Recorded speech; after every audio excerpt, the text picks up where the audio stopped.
जय हिंद दोस्तों, स्वागत है आपका आपके चैनल लर्निंग जीके पर। दोस्तों कैसे हैं दोस्तों, हम देख रहे हैं क्लास 10th एनसीईआरटी फिजिक्स का पहला चैप्टर जिसका नाम है प्रकाश का परावर्तन या रिफ्लेक्शन ऑफ लाइट। दोस्तों इसमें देखेंगे हम फोकस दूरी कैसे वक्रता त्रिज्या की आधी होती है या वक्रता त्रिज्या कैसे फोकस दूरी का दोगुना होता है। तो फोकस दूरी और वक्रता त्रिज्या में यही संबंध स्थापित करने के लिए हम यहाँ पे सिद्ध करेंगे इसको। ठीक है, तो F=r/2 होता है या r=2f होता है, इसी को हम यहाँ पे प्रूव करेंगे। ठीक है, सिद्ध करना है दोस्तों। इसके लिए हमको किसी न किसी दर्पण की जरूरत पड़ेगी। ठीक है, कौन दर्पण? तो गोलीय दर्पण। ठीक है, ध्यान दीजिएगा दोस्तों। तो यहाँ पे लेते हैं हम पहले अवतल दर्पण, इसके बाद नेक्स्ट वीडियो में हम उत्तल दर्पण को लेके इसको हम सिद्ध करेंगे। ठीक है, तो यहाँ पे ले लिए हम एक अवतल दर्पण। ठीक है दोस्तों, ये हो गया अवतल दर्पण। दोस्तों इसके द्वारक हम नाम दे देते हैं MN, इसका द्वारक है। ठीक है, इसका मान लेते हैं यहाँ पे मध्य बिंदु जो जिसको बोलते हैं ध्रुव P है, यहाँ पे इसका वक्रता केंद्र। वक्रता केंद्र क्या होता है? तो दर्पण का वक्रता केंद्र क्या होता है? तो दर्पण जिस खोखले गोले का भाग होता है उसी खोखले गोले का केंद्र इस दर्पण का वक्रता केंद्र कहलाता है ना दोस्तों। यहाँ पे हो गया इसका वक्रता केंद्र। दोस्तों वक्रता केंद्र और दर्पण के ध्रुव को मिलाते हुए अगर एक रेखा सीधे रेखा खींची जाए तो उससे बोलते हैं दर्पण का प्रधान अक्ष। क्या बोलते हैं? तो प्रधान अक्ष बोलते हैं या इसको बोलते हैं मुख्य अक्ष। ठीक है फ्रेंड्स, दोस्तों अब इस मुख्य अक्ष के समांतर एक हम रेखा ला रहे हैं, किरण रेखा ला रहे हैं, ऐसे आ रही है। ठीक है, इसका नाम है AB। ये दर्पण पर परावर्तित होने के लिए, दर्पण पर परावर्तन होने के लिए आ रही है ना यहाँ पे, और दर्पण पे टकरा के परावर्तित होके ऐसे जा रही है और जाने के दौरान यहाँ पे मुख्य अक्ष पे बिंदु F पर काट रही है। तो ये दर्पण का मुख्य फोकस प्राप्त हो गया यहाँ पे। ठीक है फ्रेंड्स, देखिए ध्यान से, और यहाँ पे इसको दे देते हैं हम ना B। तो यहाँ पे ध्यान से देखिए आप कि AB क्या है? आपतित किरण है, और BD क्या है? ये परावर्तित किरण है। ठीक है दोस्तों, यहाँ देखिए बिंदु B जो है, इस बिंदु B पर ना ये AB किरण आपतित हो रही है। तो जिस बिंदु पर कोई किरण आपतित होती है उसे बोलते हैं, उस दर्पण से मतलब उसका बोलते हैं आपतन बिंदु। क्या बोलते हैं? आपतन बिंदु। ठीक है दोस्तों, देखिए ध्यान से, यहाँ से एक हम इस आपतन बिंदु पर अभिलंब लेते हैं जो वक्रता केंद्र से होकर जाती है। तो ऐसे एक हम अभिलंब लेते हैं, ठीक है, जो वक्रता केंद्र से होकर जा रही है, इसका नाम देते हैं हम X। ठीक है, तो ध्यान से अब देखिए यहाँ पे क्या हो रहा है। पहले जो हमने बनाया है उसको यहाँ पे लिख लेते हैं। ठीक है, माना कि ठीक है MN एक दर्पण है, MN एक अवतल दर्पण है, बिंदु P दर्पण का ध्रुव है तथा AB आपतित किरण है एवं BD परावर्तित किरण है। ये बात इसमें इंपॉर्टेंट है, इसको लिख लिया गया है यहाँ पे। अब आइए हम देखते हैं चित्र के अनुसार क्या क्या इसमें हो रही है। तो चित्रानुसार ध्यान से देखिए दोस्तों, यहाँ पे आप जानते हैं कि आपतित किरण और अभिलंब के मध्य एक एंगल बनता है, इसको बोलते हैं आपतन कोण। क्या बोलते हैं? आपतन कोण। और जानते हैं कि अभिलंब और परावर्तित किरण के मध्य जो एंगल बनता है उसको बोलते हैं परावर्तन कोण।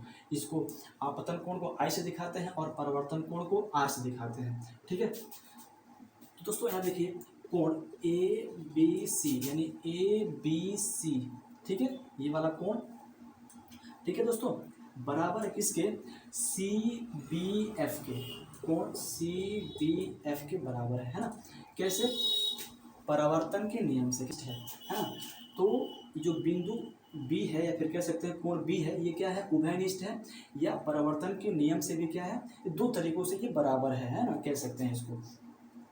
यानी आप देख रहे हैं ना, ABC या CBF यानी कोण I और कोण R बराबर होता है, तो परावर्तन के नियम से बराबर होता है, तो इसको हम समीकरण 1 मान लेते हैं, ये बराबर है। अगला देखते हैं कोण ABC यानी कोण ये वाला, ठीक है, ABC, ठीक है, और अगला है ये बराबर किसके होगा?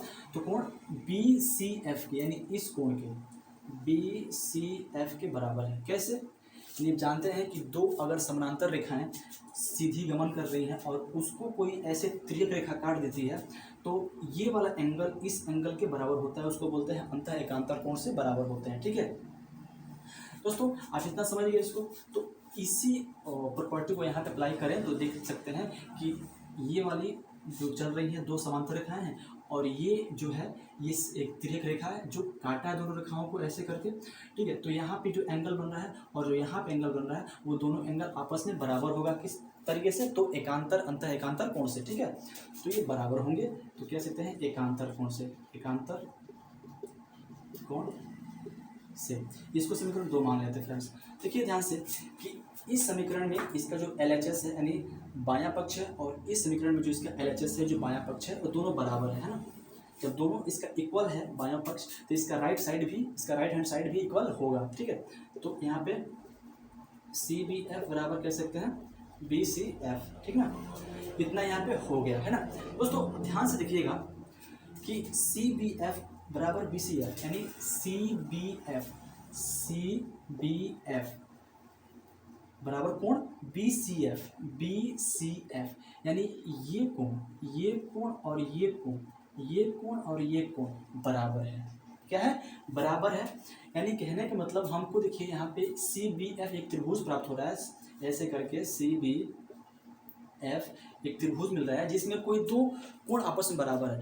तो एक प्रॉपर्टी होती है कि जब किसी त्रिभुज के कोई दो कोण आपस में बराबर होते हैं तो उन दोनों कोणों के सम्मुख भुजा, जो सामने की भुजा होती है, वो दोनों भुजाएं आपस में बराबर होती हैं। फिर सुनिए कि एक त्रिभुज के दो कोण अगर आपस में बराबर हो तो उन दोनों कोणों की सम्मुख भुजा, सामने की भुजा आपस में भी क्या होती है? बराबर होती हैं। ठीक है फ्रेंड्स, और वो त्रिभुज कैसा होगा? तो जाहिर सी बात है क्या होगा? वो समद्विबाहु त्रिभुज होगा। ठीक है, तो इस तरीके से वो बराबर हो जाएंगे। दोस्तों अब देखिए यहाँ पे तो जब ये भुजा और ये भुजा कैसे कि इस कोण के सामने की भुजा ये है यानी BF है, और इस कोण के सामने की भुजा ये है यानी CF है, यानी BF बराबर CF हो जाएगा। इसलिए BF बराबर CF, या कह सकते हैं CF बराबर BF होगा ना, हो जाएगा बराबर। इसको समीकरण हम 3 मान लेते हैं। और समझ गए? अब देखिए दोस्तों एक इसमें अलग चीज़ देखते हैं। मान लेते हैं यह B है, यहाँ पे जो बिंदु B है वो बिंदु P के बहुत ही नज़दीक है। क्या है? ये बिंदु B P के बहुत ही नज़दीक है। यहाँ पे मान लेते हैं ऐसे हम देख रहे हैं, यहाँ पे F है और यहाँ पे P है, तो FP और BF, FP और PF, FB। ठीक है, यहाँ पे बिंदु F है और यहाँ पे P है और यहाँ पे बिंदु B है। ये इन दोनों के मध्य की जो दूरी है वो काफ़ी कम है, एकदम नगण्य है। ठीक है, तो जाहिर सी बात है जितना PF होगा उतना ही BF होगा, है ना। मान लेते हैं ये B को उठा के इस पर रख देते हैं, P पर ऐसे है। अब इसको उठा के इसको इस पर रख देते हैं, तो जितना दूरी इसकी होगी उतना दूरी इसकी होगी ना, यानी जितना PF होगा उतना ही BF होगा ना। इन दोनों के मध्य कोई दूरी है ही नहीं। जब दूरी नहीं होगा तो ये जाहिर सी बात लंबा नहीं होगा, इसी के बराबर होगा, है ना। तो BF बराबर PF हो जाएगा। ठीक है, तो BF बराबर PF कह सकते हैं। वहाँ पे क्या, यहाँ पे लिखना पड़ेगा हमको कि माना कि बिंदु क्या है? बिंदु B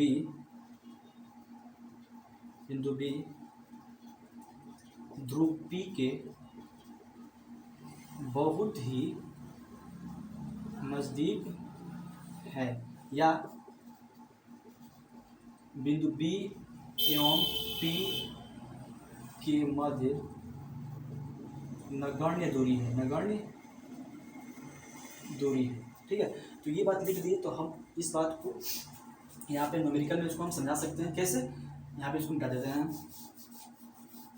इसलिए क्या हो जाएगा बताइए ध्यान से, तो हो जाएगा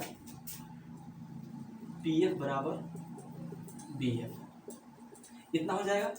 यानी जब ये इन दोनों के मध्य दूरी नहीं रहेगी तो जितना बराबर ये होगा उतना बराबर ये भी होगा ना। तो हमको क्या मिल गया?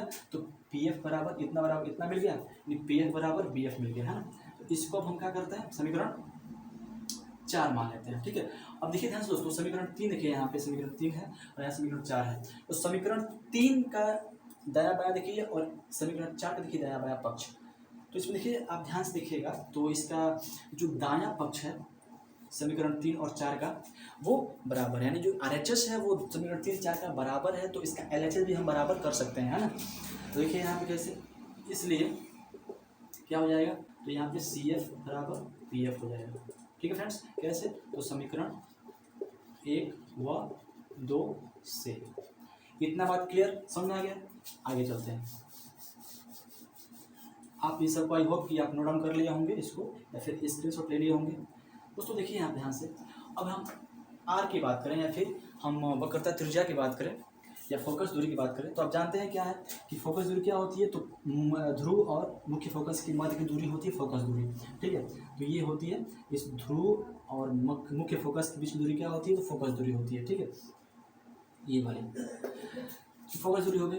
अगर बात करें वक्रता त्रिज्या की, तो इस ध्रुव और वक्रता केंद्र की जो बीच की दूरी है, ये लंबी दूरी ये वाली, ये आर कहलाती है, यानी वक्रता त्रिज्या कहलाती है। ठीक है, देखिए दोस्तों ध्यान से, चूंकि क्या CF और PF, जब CF प्लस PF होगा तभी तो PC होगा पूरा, यानी जब ये वाला और ये वाला ऐड होगा तभी तो पूरा PC मिलेगा हमको, यानी जब CF और PF जब ऐड होगा, जुटेगा, तभी तो हमको पूरा लाइन मिलेगा ना। तो CF प्लस PF बराबर PC मिलेगा, है ना। अब PC क्या है, R है ना। तो इसको देखते हैं यहाँ पे ध्यान से, चूँकि CF प्लस PF बराबर क्या होगा है, तो PC होता है ना।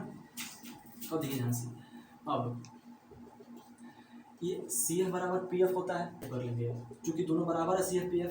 अब देखिए यहाँ पे PF ऑलरेडी है और यहाँ पे PC हो गया। ठीक है, तो यहाँ पे 2PF हो गया, 2PF और यहाँ पे PC हो गया। तो 2PF मतलब 2 और PF मतलब क्या होता है, फोकस दूरी होती है। तो यहाँ पे फोकस दूरी हो गई, यहाँ पे ये PC मतलब R हो गया। R क्या है, वक्रता त्रिज्या हो गई। आगे देखिए दोस्तों, अब ये जहाँ पे 2F है इसको हम कर देंगे राइट हैंड साइड में, तो R की आ जाएगा नीचे, तो F बराबर क्या हो जाएगा, R/2। तो यही तो हमको सिद्ध करना था ना।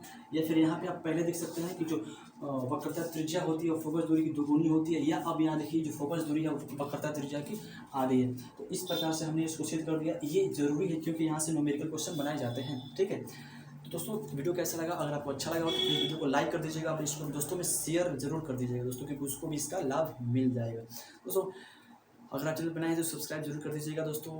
मिलते हैं आपको अगले किसी वीडियो में, बहुत बहुत धन्यवाद, थैंक यू वेरी मच, जय हिंद जय भारत।